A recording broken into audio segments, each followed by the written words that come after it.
Hello, I'm Matthew Malcolm with Pacific Nut Producer Magazine, and with almond pollination approaching, I met with Billy Synk from Project Apis M, who discussed the benefits of using forage cover crops in almond orchards to guarantee a more successful pollination period. Here's Billy to talk about it. So when a grower's thinking about the upcoming pollination season, they have a lot of things on their mind. The bees and how well they're going to pollinate is something that is on their mind and they should be concerned about. And something I've realized, we as an organization, Project Apis M, is that there is an intersection of soil health and bee health that the greatest display of that is cover crops.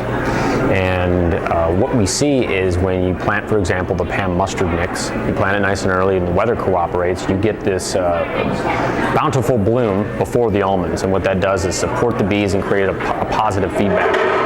The bees that are coming to California almond orchards are coming from all kinds of different places in the U.S. and they're hungriest that they're able to be, and they have their most important job right around the corner, whether it's mid or end of January, and that important job is pollinating almonds.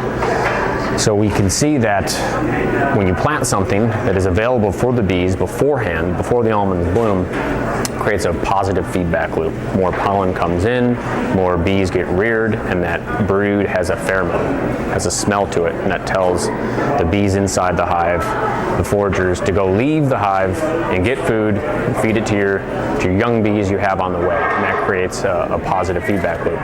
Growers pay good money for beehives to be placed on their orchards and pollinate almonds.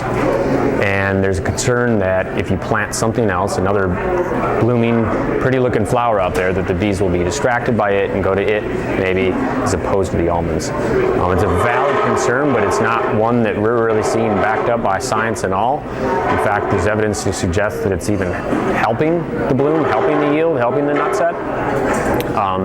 And I can talk with a concerned person more about that. That's one of three concerns that I commonly hear, and that's competition, frost, and material on the orchard floor come harvest. And two of those, frost and material, you can mitigate that through management style, but competition is one that shouldn't really be worried about because the science is in and it's not an issue. Thank you, Billy. Well, best of luck this year for almond pollination, and if you didn't get a cover crop in this year, consider planting a forage crop this next season. I'm Matthew Malcolm, CaliforniaAgNet.com.